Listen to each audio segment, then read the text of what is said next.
Okay, tell me something. Do you really like movies? Really, really like movies? When's the last time you went to see a movie in a theater? You know, a movie that you really thought meant something to you. I don't know, I guess maybe it's just not my thing anymore.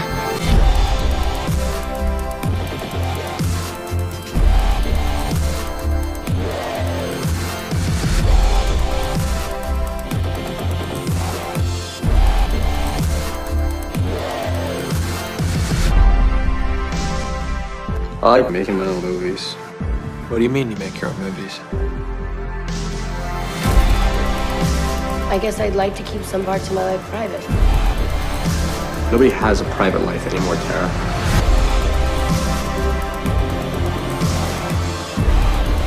We're all actors, aren't we? Your favorite. Melt cheese on it? Please pass the cheese from Belize. Please pass the cheese from Belize. Here, man, let me cut it.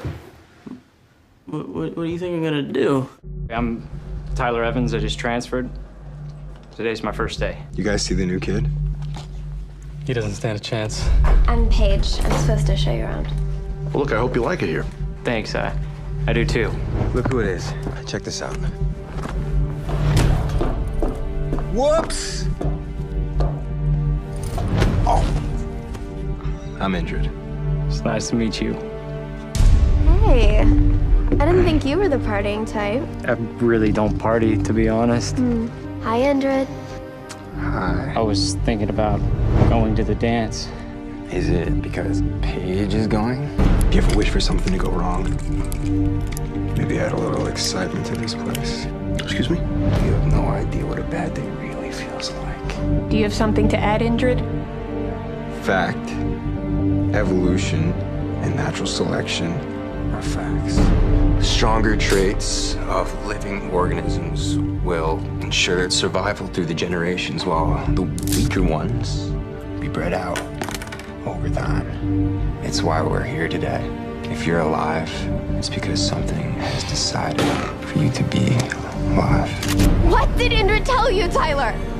I don't know what he's been filling your head with about me, but I know it's not true. What's going on, Indrid? Go home.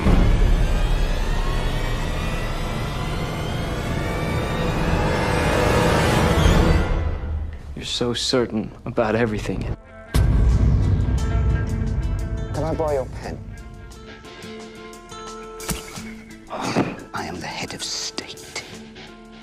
Maximilian the Second. I am the master of all that crawls upon the earth and swims in the sea.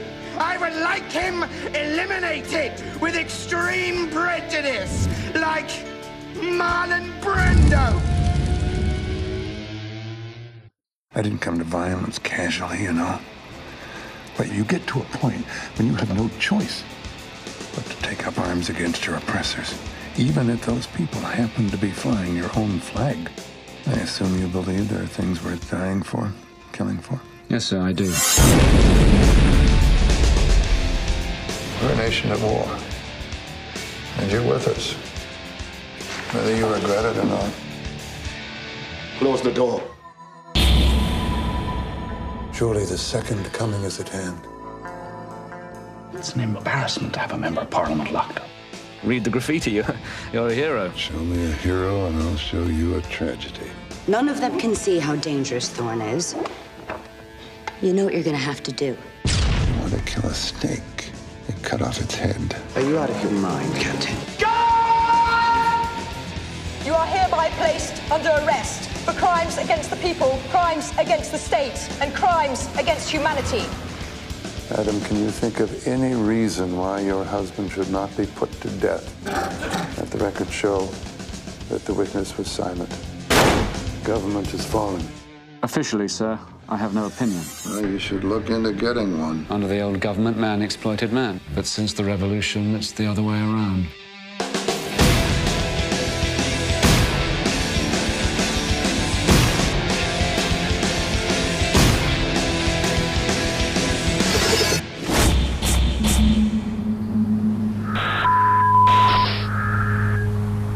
I'm hopeful, or I'm stupid. Now, I'm very hopeful about the next 20 years because I think that people, the ultimate hope is in people. And I don't believe that people are going to let the machines overrun them. I think people instinctively know their futures are a little bit flimsy or shaky and are going to take care of it. I think they're going to take care of it by instilling values into their children, by electing the right people, by rising them above their prejudices. I think they'll throw the parts of tech that are bad and invasive and destructive and stupid out and take the parts that are good. I still believe that it's our instinctive desire to save our own race and do the best thing. And I think that we will. Runt omkring I världen fick jag lyfte till så mången vårsangs poesi. Det var skönt men jag vill icke byta.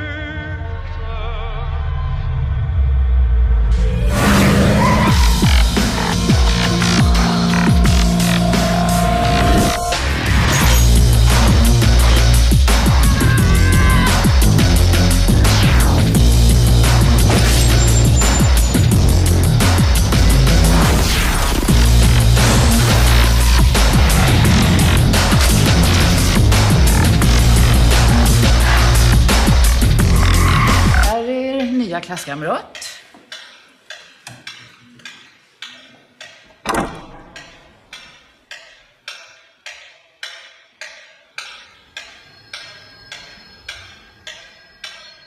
Måste prata svenska. 18,0. Ta av kläderna nu. Eller Maja, får jag gå med till kortexempel nu? Immari dotten set. Kiesä tuu bussiti En sihtas norrat. Ihmiset arenan baha sirkusjuukse. Jag vill studera vidare i Uppsala. Ja, men ni kan inte samma sak som de svenska barnen. Ni måste vara här uppe för annars så dör ni ut. Men om jag inte vill vara här? Ta tillbaka det du sa! Har jag sagt? Ta tillbaka det du sa! Du är lika mycket lätt som jag! Inte tisää johonkin näin muokolka. Tankatte saaminen tämän päälle jirmiin. Mikä se tyttö mielestä?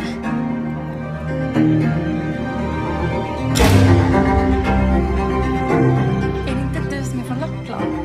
Som Niklas träffade? Men då kan ju du jojka. Joddla, jojka.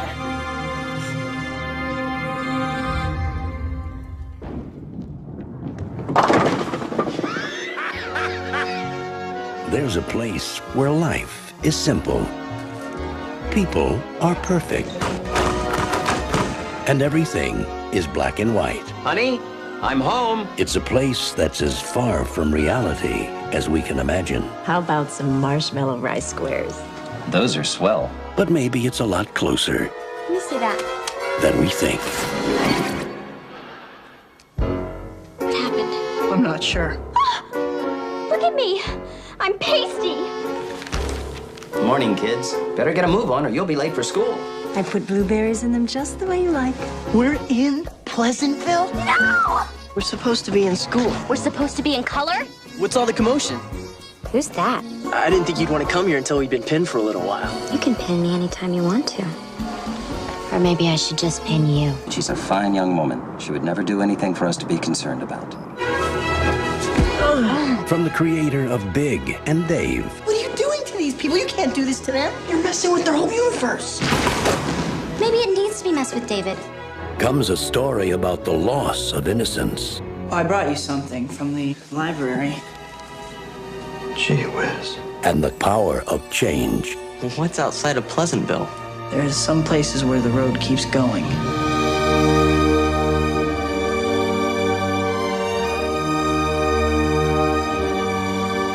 You shouldn't cover that up. What is that? What's going on? It's rain. Honey, I'm home. New Line Cinema presents Look at my face. It'll go away. I don't want it to go away. Something is happening to our town. Jeff Daniels, William H. Macy, Joan Allen, Reese Witherspoon, and Tobey Maguire. So what's going to happen now? I don't know. Pleasantville. What are we going to do, Bob? Well, we're safe for now. Thank goodness we're in a bowling alley.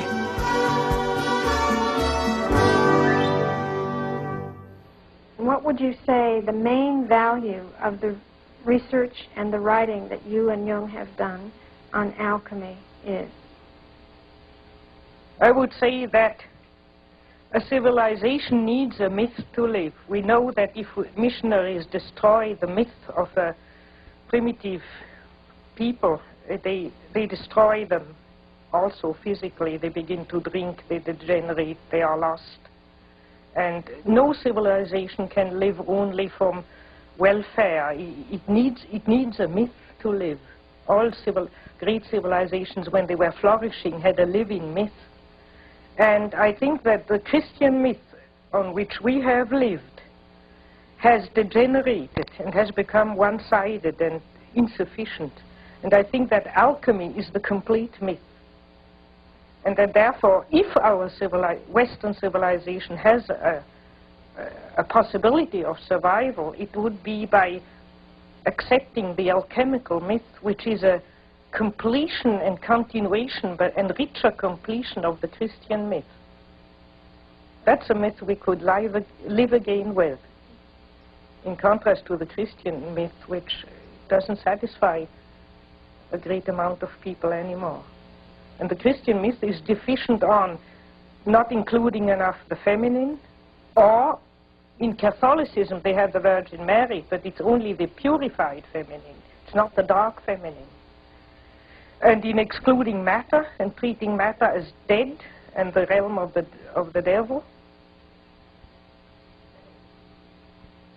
And in not facing the problem of the opposites of evil.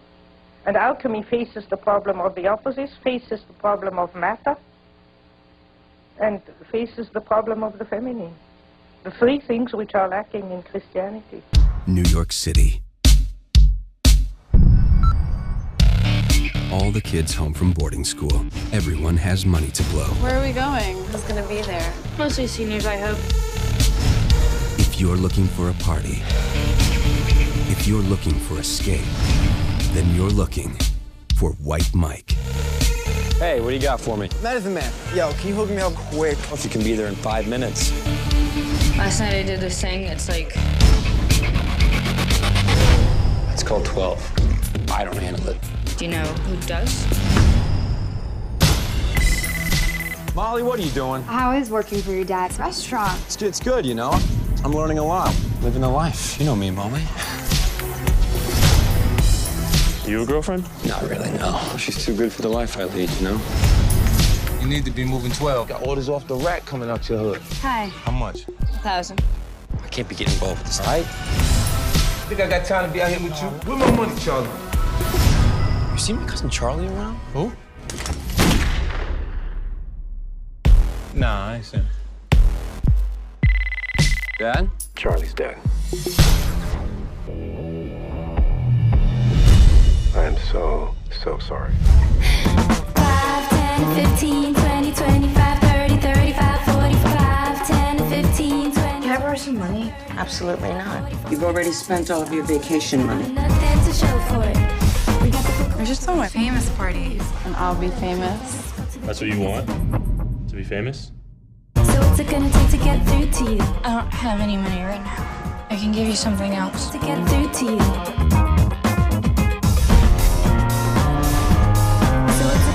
That's Charlie's gun. Time's running out, your chances are few. So what's it gonna take to get through to you?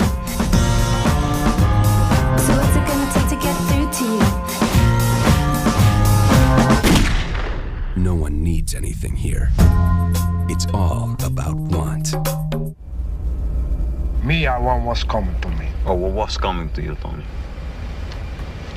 The world, Chico. My grandfather thinks this town is cursed. That all the bad things that happen in this town are because of one thing. An evil thing.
report you for Grand Theft Auto. I'd like to hear that call.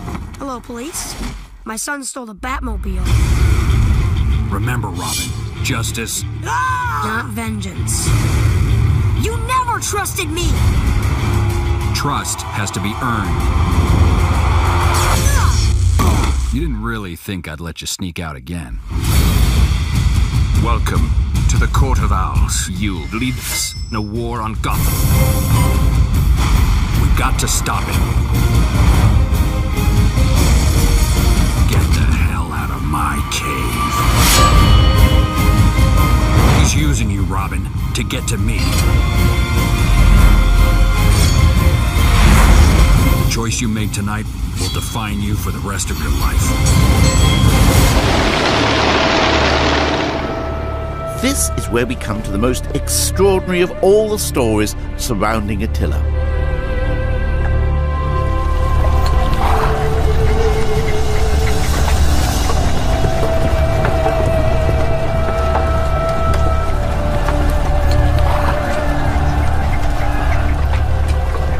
Somewhere on a riverbank near the town of Mantua, Attila and his horde came up against something that stopped them dead in their tracks and made them all turn around and go right home again. What on earth could it have been?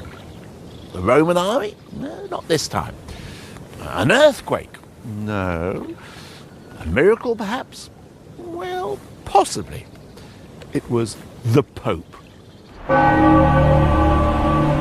The Pope? Why wasn't it the Emperor? What had happened to him? Had he fallen on his spear?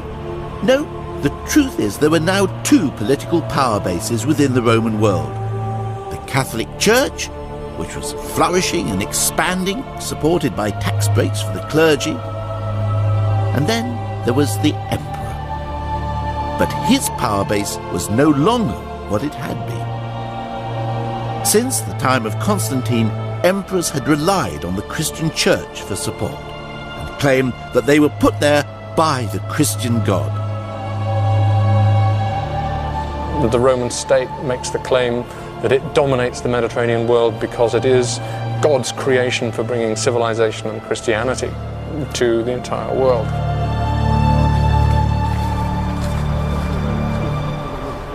Peter Heather knows more than any other living person what went on in the late Roman Empire. Here you're looking at the imperial court lined up.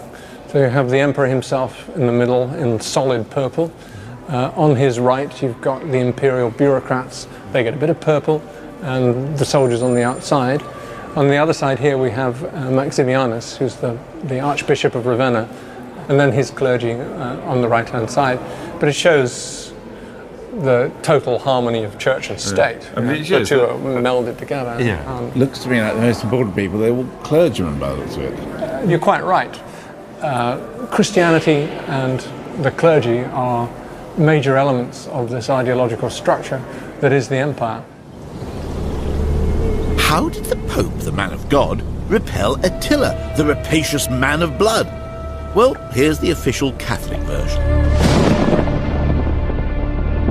And lo, suddenly there were seen the apostles Peter and Paul, clad like bishops, standing by Leo. The one on the right hand, the other on the left. They held swords stretched out over his head. At this appalling spectacle, according to the Catholic Roman chronicler, the most vicious pagan in history turned into a pussycat. Attila withdrew. You're afraid, don't be. To reach your own paradise. Just let go. What you're imagining right now, you control this world.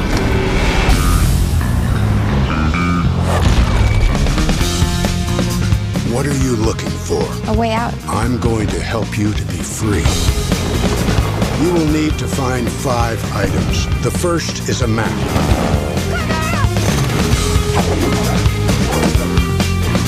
Then fire. Then a knife.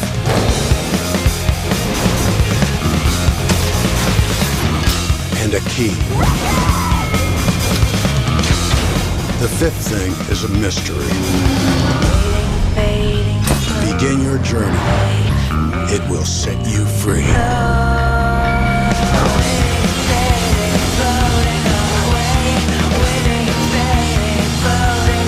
knows what we're doing. It's the only way we can get out of here.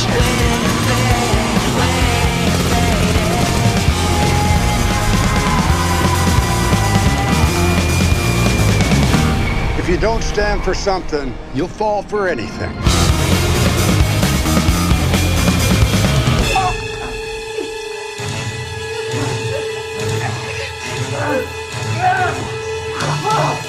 Welcome to biophilia, the love for nature in all her manifestations. From the tiniest organism to the greatest red giant floating in the farthest realm of the universe. With biophilia comes a restless curiosity, an urge to investigate and discover the elusive places where we meet nature, where she plays on our senses with colours and forms, perfumes and smells, the taste and touch of salty wind on the tongue. But much of nature is hidden from us, that we can neither see nor touch, like the one phenomenon that can be said to move us more than any other in our daily lives.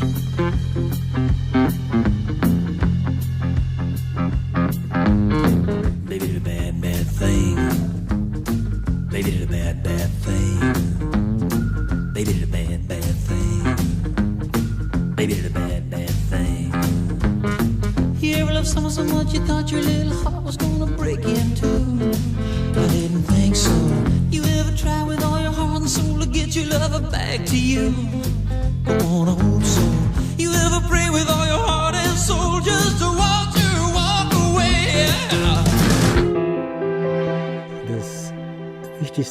The most important thing about Reich, in my opinion, was that he was a revolutionary physician. From the very beginning, Reich thought that there was only one basic drive. The apex of sexuality, it's the orgasm. Reich went there as a first. Das Buch über den Orgasmus. In 1927, he dedicated his book on the orgasm to his beloved teacher, Freud.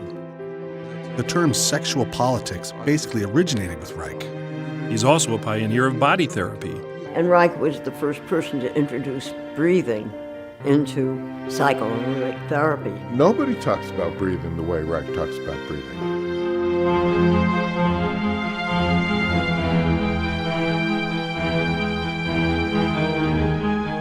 Under the Nazis, no other psychoanalyst books and writings were banned to the extent that Reich's were.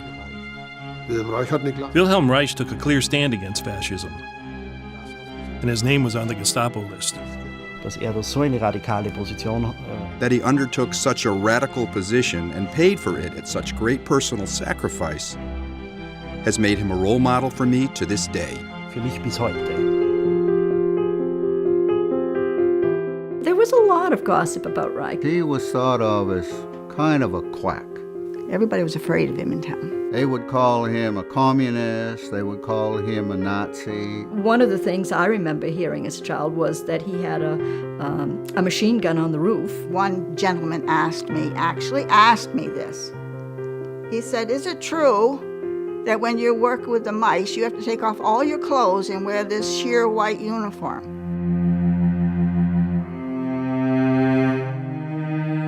You know, I had made the prediction that if Reich goes to jail, he'll die there. I said it'll be like putting an eagle in a cage. Wilhelm Reich and my parents did not think that he would lose that trial. When I tell people that his books were burned, they said, where? In Europe? I said, no, in the United States. As late as 1960. They were still after these books. I do remember them coming to burn the books. All these books were just thrown into the trough, and then this thing came down and grabbed them and threw them into the fire.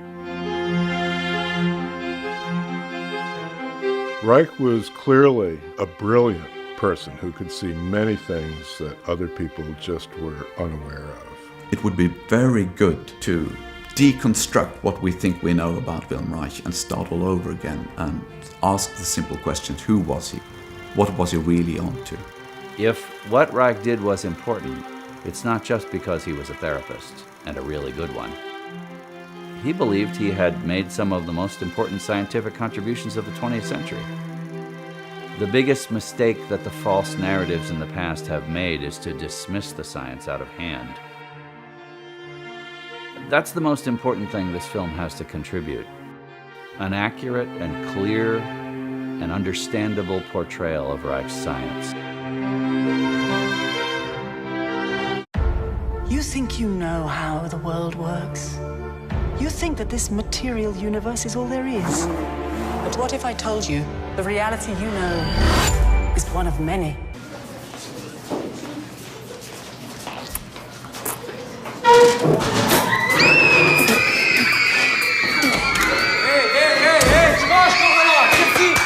Qetësi mos pështy kurse, unë poshtë.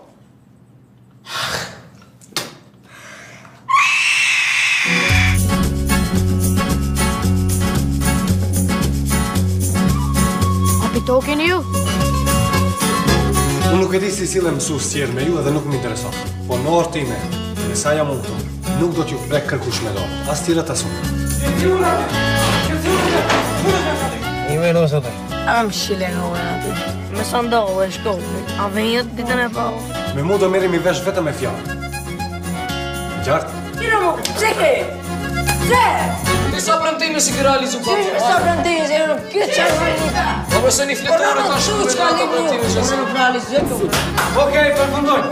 Gjithë tavolina të rrëthmurit, me kariket e bëjmë një rreth perfekt. 1, 2, 3, 1, 2, 3, 1, 2, 3, 1, 2, 3. When you're a kid, you think the universe revolves around you. You think that you'll always be protected and cared for. Then, one day, you realize that's not true. Because when you're alone as a kid, the monsters see you as weaker. And you have to pick and choose. Well, to the extent you pick and choose and you're wrong, the penalty can be enormous.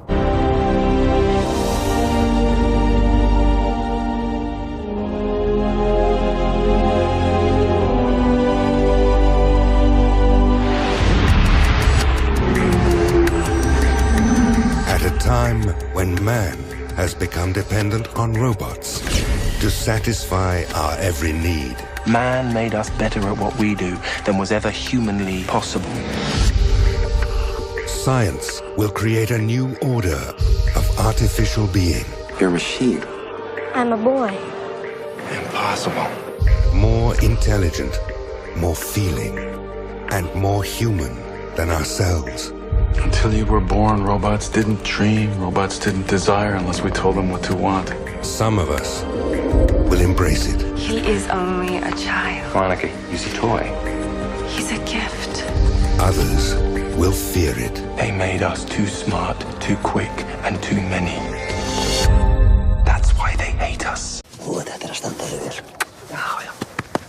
Og Bínu hérna við hliðina. Heldur þú getur nokkuð talað við hann? Þið eru bræður, eða ekki? Við Kitty tölum ekki saman.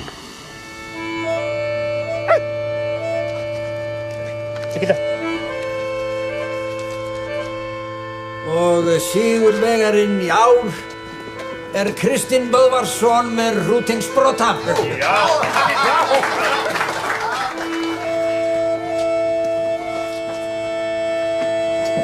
Riðuveiki komin upp á bænum Bólstað í Bárðardal. Þetta í fyrsta sinn sem veikin kemur upp í dalnum.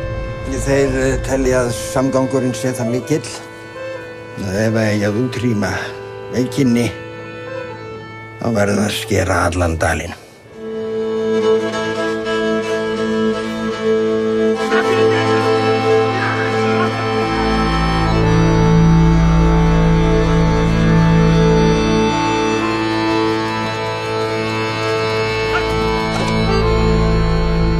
Kitty, þú verður að hjálpa mér. Þeir eru að koma. I was driving down into Oxford one day and I stopped for a cup of tea in Woodstock. I was coming to a seminar, and a very nosy old lady sat with me and said, "Well, where are you going? What are you doing?" And I said, "Well, I'm going to a philosophy seminar in Oxford." And she said, "Oh, yes," she said, "my nephew," and she was quite old, "my nephew is a philosopher in Oxford," and she gave me his name. And then she looked at me piercingly and she said, "He's a logical positivist, you know." And I said, "Oh, yes, I suppose that was a description of him." And she said, "Well, it's not very nice, is it?" A 13th century Dominican named Renarius estimated that by his day there were over 4 million Cathars in over 1,000 cities. Rome perceived this movement as a serious threat which was to be eliminated. In 1179, the Third Lateran Council condemned and anathematized this group. And in 1208, Pope Innocent III decided to launch a vicious crusade against them. This crusade lasted from 1209 to 1229. In a general letter to the faithful, Pope Innocent III angrily wrote, quote, "O most mighty soldiers of Christ, most brave warriors, ye oppose the agents of Antichrist, and ye fight against the servants of the old serpent. Fight for God." This war on the Cathars, though ultimately unsuccessful in and of itself in getting rid of all of them, was nevertheless extremely bloody and ruthless. In one incident, the so-called Battle of Bezij resulted in the slaughter of 10,000 to 20,000 believers. Commenting on this incident, Philip Schaff notes, "Neither age nor sex was spared. Church walls interposed no protection, and 7,000 were put to death in St. Magdalen's Church alone." Pope Innocent III offered his crusade soldiers spiritual reward for the murder of these believers, that is, indulgences for the remission of temporal punishments for sin. This crusade involved many massacres as well as the burning of Cathars who were captured. The clerics within the Cathar movement were ruthlessly eliminated without the benefit of a hearing. In regards to the stronghold of Minerve, 140 Cathar clerics were burnt alive, and the prisoners had their ears, noses, and lips cut off. Commenting on the severity of this crusade, historian Williston Walker notes that Innocent III's efforts, quote, led to 20 years of destructive warfare, in which the power of the southern nobility was shattered and cities and provinces devastated. Another group which was to be eliminated was known as the Waldensians. This movement began in 1177 in Italy and was based on the teachings of Peter Waldo, AD 1140 to 1218. The Waldensian believers affirmed that the Bible was the ultimate authority, and that whatever was not found in Holy Scripture was not to be believed by Christians. These believers practiced memorizing the Bible, and its preachers went out 2 by 2 preaching. They, among other things, rejected masses and prayers for the dead as unscriptural, and denied Rome's doctrine of purgatory. They also refused to venerate saints. Because of these teachings, the Roman Catholic Church enacted what is known as the Episcopal Inquisition, whereby local Catholic bishops would turn unrepentant Bible believers like the Waldensians and others, who refused Rome's teachings, over to civil authorities for punishment. This Episcopal Inquisition was ordered by Pope Lucius III, who reigned from AD 1181 to 1185. On November 4th, 1184, he, in unison with the Council of Verona, issued the bull Ad Abolendum, that is, on abolition, where he condemned and excommunicated the Waldensians and other sects. The bull says, quote, "To abolish the malignity of diverse heresies which are lately sprung up in most parts of the world, it is but fitting that the power committed to the Church should be awakened, that by the concurring assistance of the imperial strength, both the insolence and malpertness of the heretics in their false designs may be crushed. We likewise declare all entertainers and defenders of the said heretics be liable to the same sentence, unless by adjuring his heresy and making satisfaction, he immediately returns to the orthodox faith. We decree him to be left to the sentence of the secular judge, to receive condign, that is deserved punishment, according to the quality of the offense." In the same bull, Pope Lucius III also decreed that the goods and money of the punished heretics be confiscated for the use of the Roman Church. This led to what is known as the first formal Inquisition in the medieval era. In 1229, the Council of Toulouse issued a decree sanctioning burning at the stake for the punishment of heresy. Likewise, the German Mirror of Saxon laws were compiled in 1235 and ordered the execution of heretics and unbelievers by burning at the stake. With Cathars still around due to the failure of Innocent III's crusade against them, as well as Waldensians and other dissidents walking the lands, Pope Gregory IX, who reigned from AD 1227 to 1247, cemented the Inquisition. He took interrogation, trial, and the punishment of heretics out of the hands of the bishops and placed them into the hands of the monastic orders such as the Franciscans and Dominicans. Everything was now in order for possibly the worst atrocity in all of history to be carried out. By 1244, the Cathars were basically wiped out. Their last refuge was Montségur, France. However, they were overcome by the Inquisition, and the 200 remaining Catholic clerics were there burnt alive.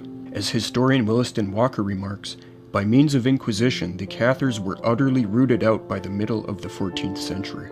As time progressed, the Inquisition became crueler and crueler. The final step in configuring the procedure of the Inquisition was made by Pope Innocent IV, when he, in the bull Ad Extirpanda of 1252, authorized the use of brutal torture as a means of extracting a confession from alleged heretics and Bible believers. This practice was also confirmed by later popes such as Alexander IV in 1259 and Pope Clement IV in 1265. Again, during this period, the inquisitors responsible for hearings, confiscation of property, overseeing torture, and burning at the stake were mainly priests within the monastic Dominican and Franciscan orders. In regards to citizens turning in other citizens for interrogation, the Council of Toulouse, in its 18th canon, made it clear that mere suspicion or public rumor of heresy was sufficient for formal Inquisition proceedings to be leveled. This resulted in people falsely being accused of heresy by Catholic citizens they had rivalries with. Others turned in members of their own community in order to appear loyal to Rome and avoid Inquisition themselves. There were even fixed rewards given to spies who specialized in ratting out suspected heretics and Bible believers. In regards to the mode and procedure of Inquisition here, a suspected heretic would first be accused, then if he denied being a heretic or a Bible believer, a trial was held. He was first threatened with death, usually with the choice of 1, confessing and being forgiven by Rome, or 2, being burnt at the stake. If the person rejected those 2 choices, then they were imprisoned with little to no food. If the person still didn't confess and recant or choose death, then he would be visited and pressed by others who had previously been tried by the inquisitors in order to make a decision.